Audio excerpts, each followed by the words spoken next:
Қайырлы күн, бүгінгі күнімізге сәттілік.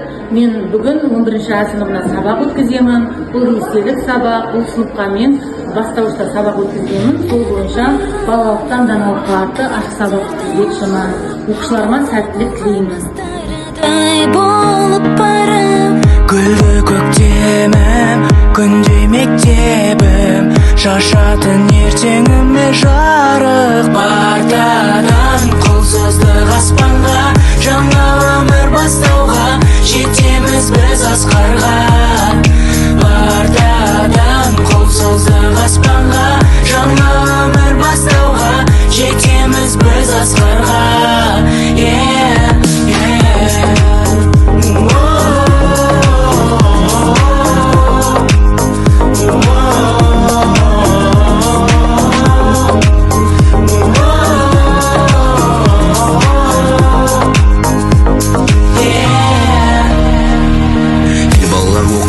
Сөзден басталған өмірдегі мектепке алғаш есік ашқаннан, ұстаз берген қолыма ең алғашқы әліппе, тістім арман жолына 42 әріппе толы болған қызыққа, туған үйде сыйлыям, қазақ тілі, физика, алгебра, химия. Ең алғашқы еркелік сабақтардан қашқанбыз, күлім қаққан класстас, жүзімнен шашқан